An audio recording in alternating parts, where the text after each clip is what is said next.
Hello friends, welcome back to my channel top study classes. दोस्तों, आज इस video में देखने वाले NTPC review question paper second shift 8 अगस्त का सेकेंड शिफ्ट में जो पूछे गए प्रश्न होंगे सभी को इस वीडियो में कवर किए हैं। दोस्तों, इसमें टोटल 40 प्रश्न दिए गए, 30 प्लस 35 प्लस होंगे। दोस्तों, इसमें 40 जो पूछे जाते हैं उसमें कम से कम 35 प्रश्न को इसमें कवर किए हैं। तो दोस्तों, वीडियो के लास्ट तक बने रहिएगा और वीडियो अच्छा लगे तो अपने दोस्तों के साथ जरूर शेयर कीजिएगा। तो चलिए दोस्तों, बिना देरी के क्वेश्चन स्टार्ट करते हैं। पहला क्वेश्चन हो जाएगा दोस्तों, जैन धर्म की प्रथम संगति कहाँ हुई थी? जैन धर्म की प्रथम संगति कहाँ हुई थी, ये पूछा गया था क्वेश्चन। तो जैन धर्म की प्रथम संगति पाटलिपुत्र आधुनिक पटना में हुई थी। यह संगति लगभग 300 ईसा पूर्व में आयोजित की गई थी। इसका मुख्य उद्देश्य जैन धर्म के पवित्र ग्रंथों जिन्हें आगम कहा जाता है को संकल्पित करना था। चलते हैं नेक्स्ट क्वेश्चन देखते हैं। नेक्स्ट क्वेश्चन है, अनुच्छेद 243 का संबंध किससे है? अनुच्छेद 243 का संबंध किससे? ये क्वेश्चन पूछा गया था। तो अनुच्छेद 243 का संबंध पंचायती राज व्यवस्था से है। यह अनुच्छेद संविधान के भाग 9 में शामिल है और इसमें पंचायतों के गठन, शक्तियों और कार्य के चुनाव आदि से संबंधित प्रावधान है। चलते हैं नेक्स्ट क्वेश्चन देखते हैं। नेक्स्ट क्वेश्चन है, इंदिरा गांधी अभ्यास किस किस के बीच हुआ? इंदिरा गांधी अभ्यास किस किस के बीच हुआ है? तो इंदिरा गांधी अभ्यास जिसे इंदिरा भी कहा जाता है, भारत और रूस के बीच एक संयुक्त सैन्य अभ्यास है। यह अभ्यास 2003 में आयोजित किया जा रहा है। 2003 से आयोजित किया जा रहा है और इसका मुख्य उद्देश्य जो है दोनों देशों के नौसेनाओं के बीच सहयोग और अंतर संचालनीयता को बढ़ावा देना इसका मुख्य लक्ष्य है। चलते हैं नेक्स्ट क्वेश्चन आया था। नेक्स्ट है, श्रीलंका भारत के बीच कौन सी संधि है? तो श्रीलंका भारत और श्रीलंका के बीच मुख्य संधि है भारत श्रीलंका मुक्त व्यापार समझौता ISFTA के। यह समझौता 28 दिसंबर 1998 को हस्ताक्षर किया गया था और 1 मई 2000 को लागू हुआ था। इसके अलावा पाक जलदमरू भारत और श्रीलंका को अलग करती है। पाक जलदमरू भारत को अलग करती है। चलते हैं नेक्स्ट क्वेश्चन।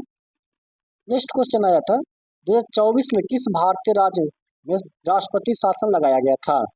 तो 2024 में किस राज्य में राष्ट्रपति शासन लगाया था? तो जब अधिकतर सदस्यों ने कहा कि वो सरकार बनाने में स्थिति में नहीं है, तब कैबिनेट ने राष्ट्रपति शासन की अनुशंसा की, जिसे राष्ट्रपति महोदय ने स्वीकार किया। जी श्री अमित शाह ने कहा कि राष्ट्रपति शासन 13 फरवरी को लगाया गया, जबकि दिसंबर 2024 में आज तक मणिपुर में कोई हिंसा नहीं हुई।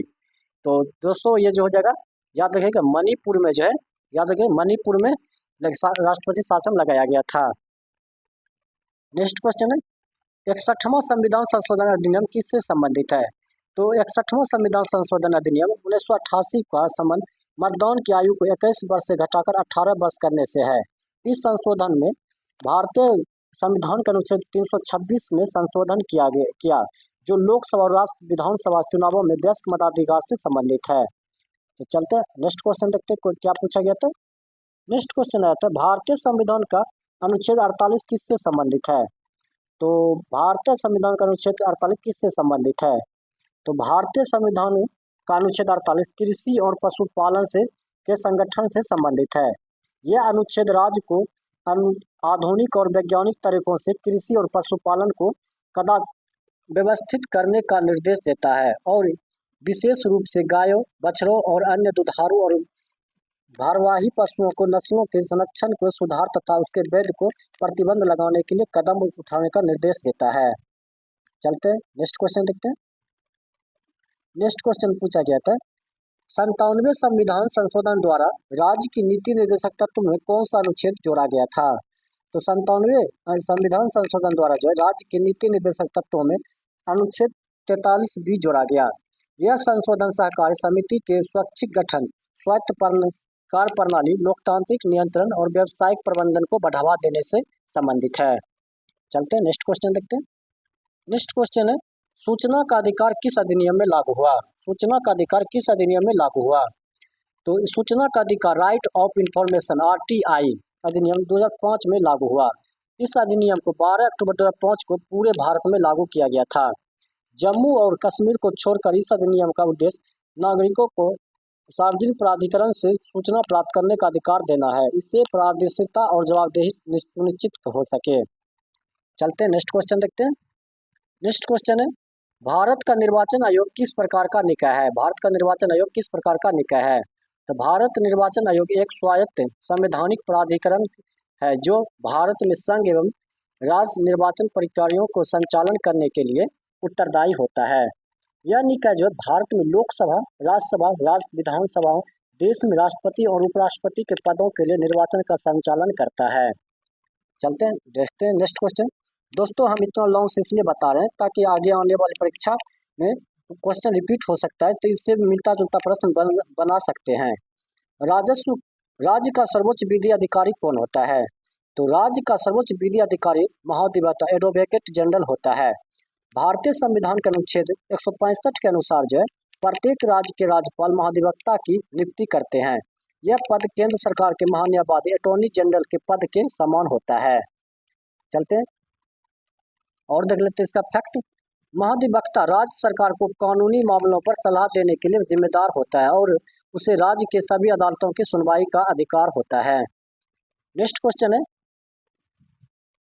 नेक्स्ट क्वेश्चन हो जाएगा, राज्य के स्वरूप संचालन के लिए कौन जिम्मेदार होता है? राज्य के स्वरूप संचालन के लिए कौन जिम्मेदार होता है?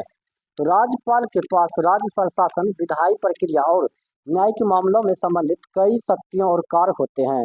वह मुख्यमंत्री और अन्य मंत्रियों की नियुक्ति करता है। राज्य विधानमंडल के सत्र बुलाता है और स्थगित करता है और कुछ मामलों में अध्यादेश जारी कर सकता है। राज्यपाल के पास न्यायिक शक्ति भी होती है, जैसे कि सजा को माफ करना या कम करना। इसके अतिरिक्त राज्यपाल के पास कुछ विवेकाधीन शक्ति भी होती है, जैसे कि मुख्यमंत्री की नियुक्ति करना या राष्ट्रपति शासन की सिफारिश करना। ये सभी जो है राज्यपाल का शक्तियां हैं। चलते हैं, नेक्स्ट क्वेश्चन आया था, संविधान के कौन सा अनुच्छेद जीवन और व्यक्तिगत स्वतंत्रता के संरक्षण से संबंधित है? तो संविधान का कौन सा अनुच्छेद जीवन और व्यक्तिगत स्वतंत्रता के संरक्षण से संबंधित है? तो भारतीय संविधान का अनुच्छेद 21 जीवन और व्यक्तिगत स्वतंत्रता के संरक्षण से संबंधित है। यह अनुच्छेद प्रत्येक व्यक्ति को विधि द्वारा स्थापित प्रक्रिया के अनुसार उसके जीवन और व्यक्तिगत स्वतंत्रता से वंचित न किए जाने का अधिकार प्रदान करता है।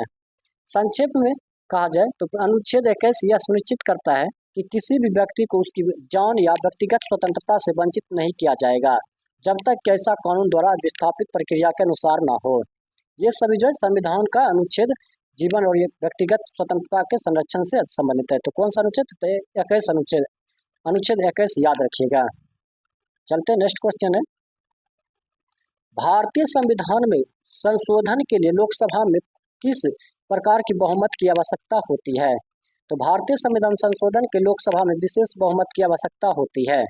इसका मतलब है कि संशोधन विधेयक को पारित करने के लिए लोकसभा के कुल सदस्य का बहुमत और उपस्थित और मतदान करने वाले सदस्यों से कम 2/3 सदस्यों का समर्थन आवश्यक है। इसके अलावा कुछ मामलों में जहां संशोधन संघीय ढांचे से संबंधित होते हैं वहां राज्य विधानमंडलों में सहमति भी आवश्यकता होती है। तो संविधान संशोधन प्रक्रिया अनुच्छेद 368 में दी गई है। संविधान संशोधन की प्रक्रिया अनुच्छेद 368 में दी गई है, याद रखिएगा। नेक्स्ट क्वेश्चन पूछा गया था, भारतीय राष्ट्रीय कांग्रेस को सूक्ष्म अल्पसंख्यक कहकर किसने वर्णित किया था? तो लॉर्ड डफरिन ने कांग्रेस को सूक्ष्म अल्पसंख्यक कहा था। लॉर्ड डफरिन ने कांग्रेस को सूक्ष्म अल्पसंख्यक कहा था। चलते हैं नेक्स्ट क्वेश्चन देखते हैं। नेक्स्ट क्वेश्चन आया था, दीवान-ए-बंदगानी की स्थापना किसने की थी? दीवान-ए-बंदगानी की स्थापना किसके द्वारा किया गया था?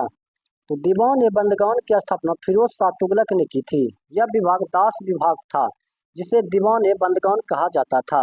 फिरोज शाह तुगलक के पास 18 लाख से 1,80,000 से अधिक गुलाम थे और इस विभाग का मुख्य उद्देश्य इन गुलामों का प्रबंध करना था। नेक्स्ट क्वेश्चन था, चंद्रगुप्त के बाद गद्दी पर कौन बैठा था? ये क्वेश्चन इसका कमेंट बॉक्स में जरूर बताइएगा दोस्तों कि चंद्रगुप्त के बाद जो है गद्दी पर कौन बैठा था। देखते हैं कितने लोग कमेंट कर सकते हैं। तो इसका जो राइट आंसर हम कमेंट बॉक्स में बता देंगे, आप वहां से देख सकते हैं। नेक्स्ट क्वेश्चन आया था, कांग्रेस में नरम दल और गरम दल के बीच विभाजन किस अधिवेशन में हुआ था? तो सन 1907 में भारतीय राष्ट्रीय कांग्रेस का अधिवेशन सूरत में हुआ, जिसमें कांग्रेस गरम दल और नरम दल नामक 2 दलों में बट गई। इसी को सूरत विभाजन कहते हैं। 1907 के अधिवेशन में अध्यक्षता के रास बिहारी घोष ने की थी। चलते हैं नेक्स्ट क्वेश्चन देखते हैं। नेक्स्ट क्वेश्चन है, Akhil Bharatiya trade union Congress AITUC के पहले अध्यक्ष कौन थे? Akhil Bharatiya trade union Congress AITUC के पहले अध्यक्ष कौन थे? तो Akhil Bharatiya trade union Congress AITUC के अध्यक्ष लाला लाजपत राय थे। इसकी स्थापना जो 31 अक्टूबर 1920 को हुई थी, उस समय वे भारतीय राष्ट्रीय कांग्रेस के अध्यक्ष भी थे। भारतीय राष्ट्रीय कांग्रेस के अध्यक्ष भी थे। नेक्स्ट क्वेश्चन आया था, भारतीय वायुसेना की स्थापना कब हुआ? तो भारतीय वायुसेना की जो स्थापना हुआ है वो 8 अक्टूबर 1932 को हुई थी। भारतीय वायुसेना का आधिकारिक स्थापना 8 अक्टूबर 1932 को हुई थी। नेक्स्ट है, 1896 में कलकत्ता अधिवेशन के दौरान भारतीय राष्ट्रीय कांग्रेस के अध्यक्ष कौन थे? तो कलकत्ता अधिवेशन के दौरान कलकत्ता के, तो ये हो जाएगा 1996 में कलकत्ता अधिवेशन के दौरान एम रहीतुल्लाह सियानी हो जाएगा। 1894 में मद्रास के एबे हो जाएगा। और 1895 पुणे के सुरेंद्रनाथ बनर्जी। और 1897 में अमरावती में सी शंकर नैयर। ये सभी जो याद रख लीजिएगा, ये आगे के क्वेश्चन में पूछ सकते हैं, आगे के एग्जाम में सेट में पूछ सकते हैं। नेक्स्ट क्वेश्चन है, राजा शिशुनाग का संबंध किस वंश से था? राजा शिशुनाग का संबंध किस वंश से था? तो राजा शिशुनाग वंश से संबंधित थे। यह वंश मगध साम्राज्य का दूसरा शासक राजवंश था, जो हर्यक वंश के बाद आया। शिशुनाग वंश की स्थापना शिशुनाग ने की थी, जो पहले हर्यक वंश के अधीन एक अधिकारी थे। चलते हैं नेक्स्ट क्वेश्चन देखते हैं। नेक्स्ट क्वेश्चन है, पल्लव राजवंश में सबसे निचली स्थानीय प्रशासनिक इकाई कौन सी है? तो पल्लव राजवंश में सबसे निचली स्थानीय प्रशासनिक इकाई जो हो जाएगा, पल्लव राजवंश की सबसे निचली स्थानीय प्रशासनिक इकाई उर, जिसे उर या गांव थी। यह गांव की सभाओं ग्राम समितियों के नियंत्रण में होती थी, जिसे सभा कहा जाता था। सभाएं गांव में दैनिक प्रशासन में देखभाल करती थी और उनकी सदस्यों को पेरुमक्कल कहा जाता था। तो दोस्तों, आज जितने भी क्वेश्चन पूछे गए थे सभी को हमने इस वीडियो में कवर किए हैं। तो अगर ये वीडियो आपको अच्छा लगा तो अपने दोस्तों के साथ और एक कमेंट एक लाइक जरूर कीजिएगा दोस्तों। और जो क्वेश्चन छूट गया आप कमेंट बॉक्स में जरूर बताइएगा कौन कौन क्वेश्चन आया था। सेकंड शिफ्ट में जितने भी क्वेश्चन आएंगे सभी को आप कमेंट बॉक्स में जरूर कीजिएगा दोस्तों। इसका PDF जो है PDF टेलीग्राम ग्रुप में डाल देंगे, वहाँ से जाकर आप डाउनलोड करके आप रिविजन कर सकते हैं।